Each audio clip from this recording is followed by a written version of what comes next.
Stroke করছে। বাবা ছাড়া আমাদের অবলম্বন আর কেউ নাই, একমাত্র বাবাই আছে আমাদের, আর কেউ নেই। সেই বাবাও নিখোঁজ। আমার বাবা কোথায় গেছে? বাবাকে ফিরিয়ে দেওয়ার ব্যবস্থা করেন। আমি মামলা দিছি, আসামি অ্যারেস্ট হয়েছে। আসামির কাছ থেকে সঠিক তথ্য না পেয়ে কেন আসামিকে ছাড়া হয়েছে, একবার এক এক কথা আসামি বলতেছে। এটাই কেন আদালত বিশ্বাস করছে, বিশ্বাস করে ওনাকে ছাড়িয়ে দিছে। আমি ডিবির আইইউ ইমাম হোসেন স্যারকে জিজ্ঞাসা করলাম, স্যার ওনাকে কেন ছেড়ে দেওয়া হয়েছে?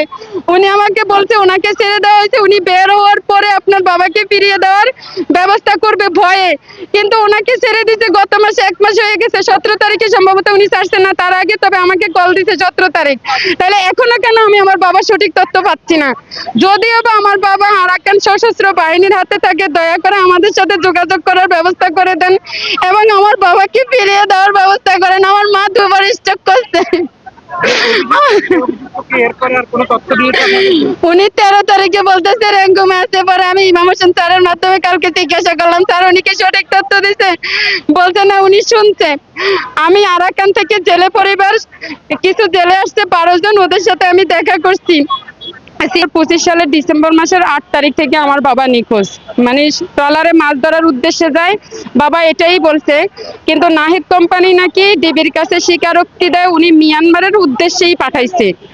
কিন্তু আমাদের কাছে উনি বলছে যে মেশিন নষ্ট হয়ে যায় আপনাদের সীমানা যায় পড়ে। উনি কেন আমার বাবাকে মিয়ানমারের উদ্দেশ্যে পাঠাইছে? আমি তো বলছি আমার বাবাকে আর ট্রলারে যেতে দিবেন। আমার বাবাও বলছে যে এই ট্রিপ দিয়ে আসার পরে আমার বাবা আর যাবেন। আমার বাবার বয়স 54 বছর, ওনার এখন বাসায় থেকে 5 ওয়াক্ত নামাজ পড়ার বয়স, সাগরে যাওয়ার বয়স না। কিন্তু এই নাহিদ কোম্পানি রাসেল নামের একটা দালাল দিয়ে আমার বাবাকে বিভিন্ন ধরনের হুমকি দিয়া জোরপূর্বক আমার বাবাকে আমার বাসা থেকে ফোন দিয়ে নিয়ে যায়। এমনকি 1 সপ্তাহ উনি ঘাটে রেখে ওনার ট্রলারে কাজও করে, আমার বাসায় আসার সুযোগ দেয় না। বাবাকে আমার বাবা আমাদের জন্মের আগে থেকেই ট্রলারে যায়। উনি মূলত একজন জেলে, আমরা 5 বোন, আমার কোনো ভাই নাই। কিন্তু উনি আমার বাবাকে 1 সপ্তাহের ভিতরে আমার বাসায় আসতে দেয় না। আমার বাসায় চট্টগ্রাম। যেদিন